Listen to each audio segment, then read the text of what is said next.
Hello friends, आपका स्वागत है हमारे यूट्यूब चैनल आईसीएस मैथ्स में।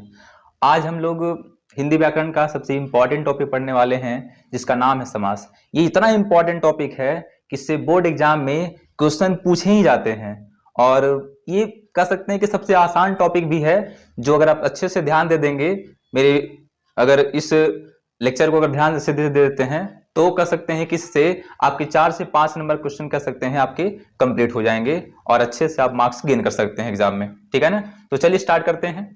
देखिए, समास का अर्थ क्या होता है? संक्षेपीकरण, यानी कह सकते हैं कि संक्षिप्त रूप, यानी किसी भी चीज का कह सकते हैं कि संक्षिप्त रूप, यानी कह सकते हैं छोटा रूप। देखिए, समास का शाब्दिक अर्थ क्या होता है? छोटा रूप या कह सकते हैं लघु रूप। ठीक है ना, जैसे हम बोल सकते हैं राजा का पुत्र कह सकते हैं, तो उसको क्या बोल सकते हैं? शॉर्ट में बोल सकते हैं हम लोग, छोटा रूप में कह सकते हैं राजपुत्र, यानी कह सकते हैं कि राजपुत्र बोल सकते हैं या फिर राजपूत बोल सकते हैं। ठीक है ना, तो देखिए इसका परिभाषा क्या बनाएंगे? दो पदों का ऐसा संक्षिप्त रूप जो क्या रखता है? समान अर्थ धारण करता है। यानी कह सकते हैं इसमें कि जब दो पदों को मिलाएंगे तो उससे जो संक्षिप्त रूप बनेगा, छोटा रूप बनेगा, उसका अर्थ समान होना चाहिए, अर्थ नहीं बदलना चाहिए। अगर अर्थ बदल गया तो फिर वो समास नहीं होगा। ठीक है ना, अर्थ क्या होना चाहिए? सेम होना चाहिए। ठीक है ना, तभी वो समास कहलाएगा। ओके, तो समास की परिभाषा अगर पूछा जाए तो क्या बोलेंगे कि दो पदों का ऐसा संक्षिप्त रूप जो क्या करता है? समान अर्थ धारण करता है, क्या कहलाता है? समास कहलाता है। जैसे देख सकते हैं आप, राजा का पुत्र थोड़ा बड़ा है, इसको शॉर्ट कर सकते हैं, क्या कर सकते हैं हम लोग? राजपुत्र। क्या हो गया? ये छोटा हो गया। देख सकते हैं, राजा और पुत्र, ये हो गया आपका दो पद, एक पद ये हो गया और एक पद ये हो गया। दोनों को जब मिला दिया मैंने तो क्या बन गया? एक छोटा सा पद बन गया और यही क्या आपका हो गया? समास हो गया। ठीक है ना, तो अगर आपसे कोई पूछ ले कि समास का अर्थ क्या होता है, शाब्दिक अर्थ क्या होता है, तो क्या बोलोगे आप लोग? संक्षिप्त रूप, या कह सकते हैं लघु रूप, या कह सकते हैं आप लोग छोटा रूप। ठीक है ना, ओके, यहां तक ठीक है। अब देख सकते हैं कि समास जो होते हैं उसके भेद कितने होते हैं। तो देखिए, समास के जो भेद होते हैं वो 8 होते हैं। ठीक है ना, इसको हम लोग एक एक करके जानते हैं कि समास के वो 8 भेद हैं कौन कौन से। देखिए, ठीक है, अब देखिए, पहला आपका इसमें आपको आता है द्विगु समास। ठीक है ना, द्विगु समास। फिर आपका आता है कर्मधारय समास। ठीक है, फिर आता है क्या आपका? बहुव्रीहि समास। फिर क्या आपको आएगा? अव्ययी भाव समास। फिर क्या आपका आएगा? द्वंद्व समास।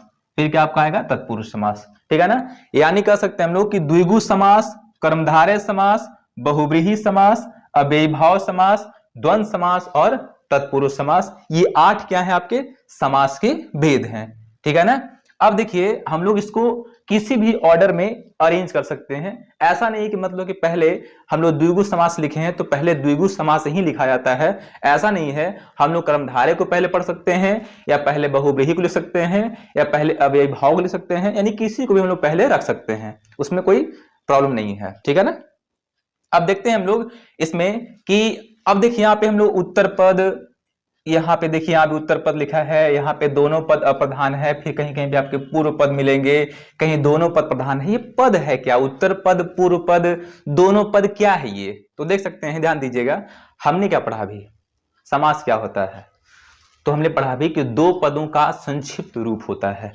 तो दो पद में से देखिए, एक पद ये हो गया आपका और एक पद ये हो गया। तो जब दो पद को मिलाएंगे तो उसी से ना आपका बनेगा समास। तो दोनों पद में से जो पहला पद होगा, ठीक है ना, दोनों पद में से जो पहला पद होगा उसको क्या बोलेंगे हम लोग? पूर्व पद बोलेंगे। ठीक है ना, और दूसरा पद यानी कह सकते हैं कि बाद वाला पद को क्या बोलेंगे हम लोग? उत्तर पद। ओके, तो देखिए यहाँ पे आपको लिखा हुआ है कि द्विगु समास में क्या होता है? उत्तर पद की प्रधानता होती है, यानी जो बाद वाला पद होता है। ठीक है ना, यानी किसी भी समास में जो बाद वाला पद होगा उसको क्या बोलते हैं हम लोग? उत्तर पद बोलते हैं। तो द्विगु समास में क्या होता है आपका? उत्तर पद की प्रधानता होती है। कर्मधारय समास में क्या होता है आपका? इसमें भी उत्तर पद की प्रधानता होती है। बहुव्रीहि समास में क्या होता है आपका? इसमें दोनों में से कोई भी पद प्रधान नहीं होता है। मतलब कह सकते हैं कि ना तो इसमें पूर्व पद की प्रधानता होगी और ना ही इसमें उत्तर पद की। तो कहेंगे कि सर इसमें होता कौन प्रधान है? तो कहेंगे कि दोनों के मिलने से जो आपके समास बनेंगे, यानी कह सकते हैं कि जो तीसरा पद बनेगा उसकी प्रधानता होगी। ठीक है ना, इसको जो हम लोग पढ़ेंगे इसके बारे में डिटेल से, तो उसमें जानेंगे कि कैसे इसमें प्रधानता होती है। ठीक है, अब देखिए, अव्ययी भाव समास में क्या होता है? इसमें पूर्व पद यानी पहला पद प्रधान होता है। ओके, अब देखिए द्वंद्व समास में क्या होता है? इसमें दोनों पद, हाँ, इसमें दोनों पद होंगे प्रधान, यानी पूर्व पद भी प्रधान होगा और उत्तर पद भी प्रधान होते हैं, ठीक है।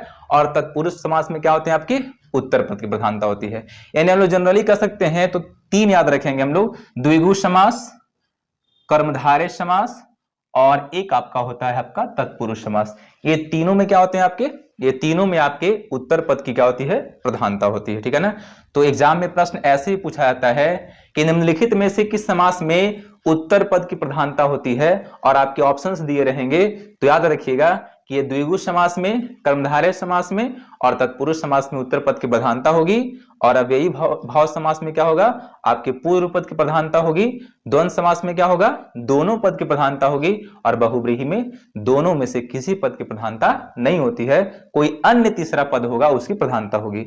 यहां तक बातें आपको क्लियर होनी चाहिए, ठीक है ना। तो चलिए हम लोग एक एक करके इसके बारे में जानकारी प्राप्त करते हैं। सबसे पहले जानते हैं द्विगु समास क्या होता है। देखिए द्विगु समास ये बहुत आसान आपको लगेगा इसको जब पढ़ेंगे हम लोग तो, ठीक है ना। देखिए कहता है इसमें कि जिस समास का पूर्व पद बोले तो पहला पद क्या होता है, संख्यावाची होता है। संख्यावाची मतलब कोई नंबर होगा, ठीक है ना। संख्यावाची मतलब क्या होगा, कोई नंबर होगा, संख्यावाची होता है, तथा उत्तर पद की क्या होती है, प्रधानता होती है। देखिए मैं यहाँ पे लिखे थे ना, द्विगु समास में क्या होता है, उत्तर पद प्रधान होता है। तो कह सकते हैं हम लोग कि द्विगु समास किसको कहते हैं। अगर परिभाषा आपसे पूछ लिया जाए कि द्विगु समास से क्या समझते हो, तो क्या बोलोगे आप लोग कि जिस समास का पूर्व पद क्या हो, संख्यावाची हो, तथा उत्तर पद की क्या हो, प्रधानता होती है, उसे क्या कहते हैं हम लोग, द्विगु समास कहते हैं, ठीक है। क्या कहते हैं हम लोग, द्विगु समास कहते हैं। अगर आपको वीडियो अच्छी लग रही हो तो वीडियो को लाइक करें, शेयर करें और चैनल को सब्सक्राइब करें। देखिए द्विगु समास में आपका क्या होता है, पहला पद संख्यावाची होता है। देखिए कहता है इसमें एग्जांपल में देखते हैं हम लोग नवग्रह। अब देखिए नवग्रह में क्या होता है, देखिए यहाँ पे पहला पद इसमें कौन आपको होता है, नव जो आपका हो गया वो पूर्व पद हो जाएगा, और ग्रह क्या हो जाएगा आपका उत्तर पद। तो देखिए तो नव बोल ले, नव मतलब क्या होता है, नौ, नौ मतलब क्या होता है, नौ, ठीक है ना। नौ मतलब क्या होगा, नौ होता है। तो नौ क्या हो गया आपका, संख्या हो गया, और ग्रह क्या हो गया, उत्तर पद। यानी इसमें क्या होगी, नव की प्रधानता नहीं होगी, बल्कि किसकी प्रधानता होगी, ग्रह की प्रधानता होगी, ठीक है ना।